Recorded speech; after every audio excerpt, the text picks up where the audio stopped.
আমরা যারা স্ট্রাগল করতেছি তাদের সবচেয়ে বড় ভয় কি জানো? প্রিয় মানুষটাও না, শত্রুও না, তাদেরকে নিয়ে কোনো ভয় নাই। আমাদের সবচেয়ে বড় ভয় হলো আমাদের মা বাবাকে নিয়ে। কারণ যেভাবে তাদের বয়স বাড়তাছে আর যেভাবে আমরা অকর্মা হইতাছি, তখন অনেক ভয় লাগে যে মা বাবার সময়গুলো অনেক কমে আসতেছে।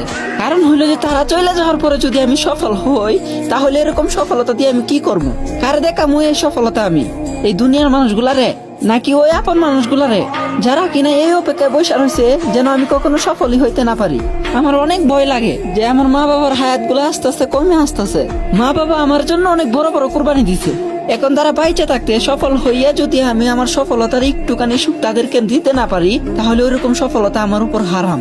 আর এই কথাটাই যদি একটা স্বার্থপর মেয়ের কথা বলি, তাহলে আমি বলবো ওই আমার চাইরা গেছে, ওই আমার ধোঁকা দিছে, ওই আমার জীবনটা নষ্ট করে দিছে। তার সাথে আমার কোনো সম্পর্ক নাই। আমি মরার আগ পর্যন্ত মা বাবার নাম, মা বাবার সম্মান আর মানুষের ভালোর জন্য কাজ করতে চাই, আর স্বার্থপর মানুষদের থেকে দূরে থাকতে চাই।